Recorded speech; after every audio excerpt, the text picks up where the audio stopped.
My wife gave birth 2 days ago and I'm feeling pretty demented. I think there's a lot of kind of chemical weapons grade, uneatable chili things on offer these days. So I'm going for something a little bit more gentle, slightly violent, but not overly. So tomatoes. Just cut the cores out, crisscross their bums, and soak them in some hot water for a minute or so. My onion, I want to get it kind of burnt. I want it charred. So there's a very hot pan there. Some garlic, I'm going to do the same. Right, chilies. They use many chilies to cook with in Mexico, mainly cook with them dried. This is the guajillo. This has got a kind of rather fruity, tea-like smell, and it is the most vivid red when it's hydrated. And these are going to be the main chili in my sauce. This is the pasilla chili. It translates as little raisin or something like that. And if you scrump it up and smell it, it smells very, very strongly of a box of raisins. There's wonderful kind of nutty, fruity, tobacco, kind of chocolatey, wonderful smells coming off these.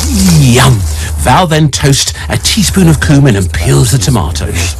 Caramel and chilies goes very well together. So the chilies can go back in the pan, and I'm going to rehydrate them with Coca-Cola.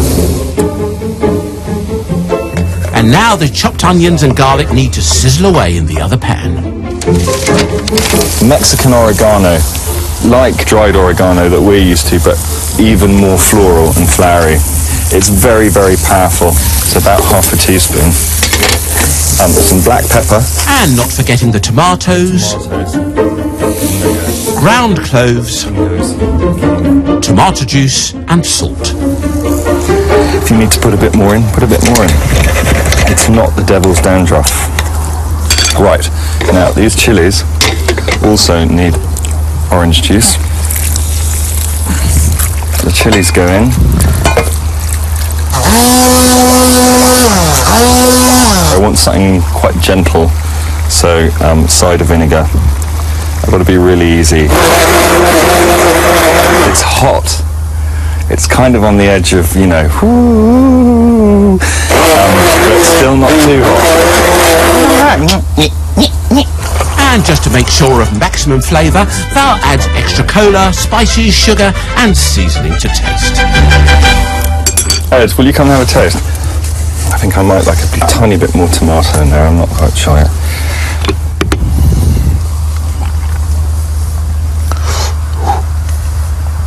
It's quite hot, isn't it? It's too hot. No.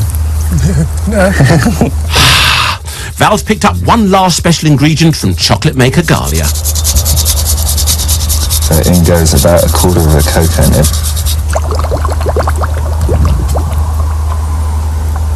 And there is Valentine Warner's Edge of Reason sauce. All it needs now is a label. The judges are not only looking at the way it tastes, but they're also points for presentation. So Val and Ed are turning their attention to labelling, and surprise, surprise, they're doing it from the pub. With an extra prize on offer for design, Ed's doing everything he can to get the look he wants. Former art student Val is using felt tips.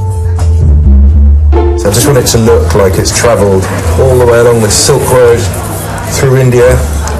And finally it's ended up in sunny old Brighton.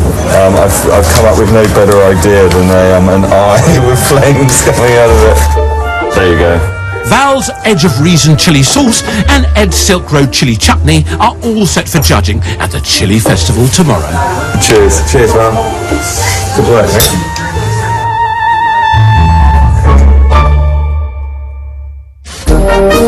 It's the day of Brighton's Chili Festival. Here you can sample the delights of the most potent of peppers in anything and everything, from ice cream and candy floss to the spiciest of sauces. We take no responsibility for anyone trying that sauce. This weekend-long celebration of all things chili has been running since 2004 and attracts the most devoted chili heads for the craziest of contests. Starting with very mild ones. Each round the heat increases. 3, 2, 1, It's a world away from country shows, but the amateur hot sauce category is serious stuff. First place gets their sauce reproduced professionally to go on sale. It's a huge opportunity calling for world-class judges. Ed and Val have 4 to contend with. Tony Darth Nager Ainsworth, Carl Anderson, Steve Sewell, and Ted, the fire-breathing idiot, and they're very thorough. And you need to know the difference between a habanero, a fatale, a ghost chili, a naga, a scorpion, a 7-pot. You tell them, Ted. Big prizes could mean big business. So there are 26 amateur sauces, chutneys and jams vying for that exclusive first prize. It was pretty fierce competition. A lot of hot chili peppers around. Rob's maximising his chances by making 2 sauces. I've been building up for the last sort of 6 to 7 months, trying to perfect the recipes. And after missing out last year, Karen, aka Mrs. Chutney, has brought along 3 entries. Sunrise and sunset are made with different coloured mixed peppers, and a fatale, scotch bonnet and ahi lemon. 3 sauces? Ed and Val have just 1 chance each. After 2 defeats, Ed's desperate for a prize card, but everywhere they turn, it's all about the hottest chilies and the fieriest sauces. So he's beginning to wonder if he's actually blown it. I'm feeling a bit worried now with my very mild sauce. This is a festival of pain. Our chefs have less than 15 minutes to hand in their sauces before judging begins. Let's get our entries in, as we're running out of time. Event organiser Miranda runs specialist chili shop Chili Peppered Pete. It was Miranda and her husband, who has sadly since passed away, that first set up the festival. Today she's overseeing judging and gathering all 26 entries. See what you've got. Okay, I'll unveil it for you there. This is called Silk Road Chutney. Excellent, thank you so much. And this is my Edge of Reason chili sauce. Very nice, I like the bottle as well. So they're going in. It looks like there's quite a few entries already, we have got quite a lot. Our lads have put tons of effort into their entries, but so have their opponents. Look, there's lots of entries coming in, even more scope for me and Ed to yet again leave empty-handed. Val's Edge of Reason sauce and Ed's Silk Road Chutney must tick all the judges' boxes. Their reputations are at stake, but now they must leave the tent as it's closing for judging. One thing us chefs love is trying out other people's cooking. Can I have a little chutney? Yeah. And these are different, these chutneys.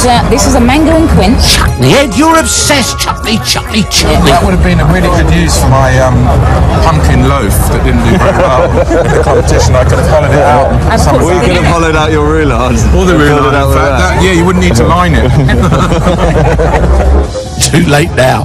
12:30 and judging begins. Sitting just behind the music stage, our ferocious foursome have 26 entries to taste and just 3 prizes to give, plus an extra award for design. So they need to separate the wheat from the chaff.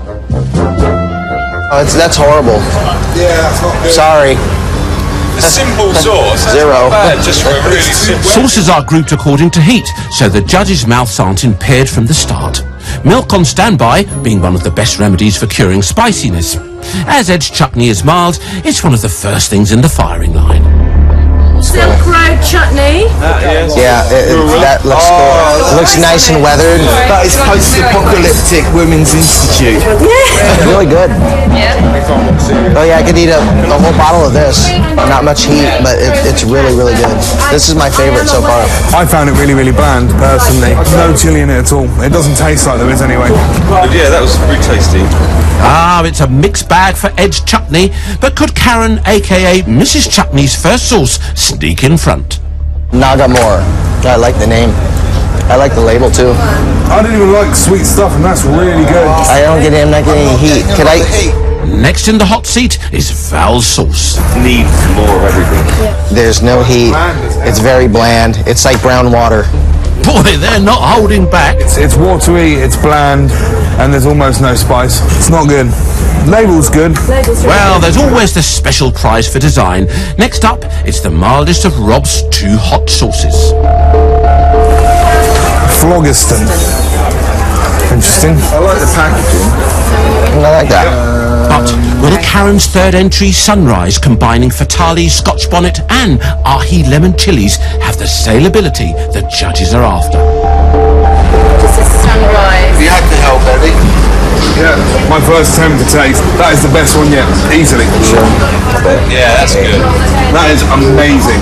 Over 2 hours after judging began, results are in. Some say Ed's was tasty and his presentation top-notch, but it lacked heat. They thought Val's was bland and watery, yet they loved the label. This time there are no prize cards. The winners are announced in front of everyone. Third place goes to Kiss Hot Pepper Sauce. Third place is nowhere to be seen. With just 2 chances left, pressure's on. Second place, Organ Grinders Twisted 7. No, that second prize gone too. Only first place left. At least one of the fellas is going home empty-handed. But can the other scoop that elusive win? Okay, we're now down to the winner. Sunrise by Mrs. Chutney. No, sorry lads, another loss. Making Where it is Ed's Mrs. third Chutney? defeat of the week. Congratulations, Mrs. Chutney. So how are you feel? Are you looking forward to producing it? Definitely, yes. Thanks very much, guys. Val and Ed are crushed, but there's still the special prize for design up for grabs. There was one product here that got special mention because of the presentation. Silk Road Chutney. Ed's finally bagged himself an award. Well, he gets his sauce back anyway. There we go, and there we go. How do you feel about that? Fantastic. Thank you, and I'm delighted to take this home with me. Excellent, big round of applause. It's just a pity the prize wasn't for cooking. They like the styling, and I really enjoyed styling it. You know, simple as. So I might have I never really had a good dog taste of this. Oh, that's delicious. The curry leaves have really come out. Yeah.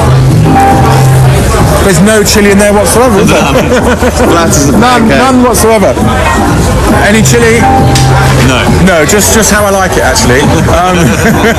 Can see where the problem was then. But the winning sauce was also one of the mildest, of course. Mr. Chutney himself can't resist tasting Mrs. Chutney's winner. Wow. Oh, wowee. It's like pineapple jam with a kick of chili.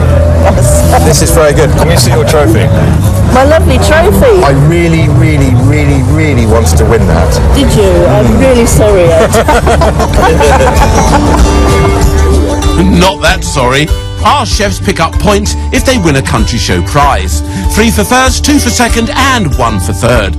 Val's earned 1 for his roulade, and to help Ed off the starting block, he's getting a special point for his design award. So, it's 1-1 at the end of day 3, which isn't going down well with everyone. I slightly miffed Ed won the best graphics because I think I should have done that. Meow! I wasn't expecting that, and I know it went third prize, second prize. Val and I were looking at each other thinking, you know, have we really pulled this off? And sure enough, we didn't. No, you didn't. Next time on Country Show Cook-Off, our gastronomic duo head to the more traditional Stokesy show in North Yorkshire, where they are entering a packed lunch for 2 competition. I'm going to make a little chutney. Is it Silk Road chutney? No, it's not, actually. It's a piccalilli. So Ed's third chutney of the week. Hurrah!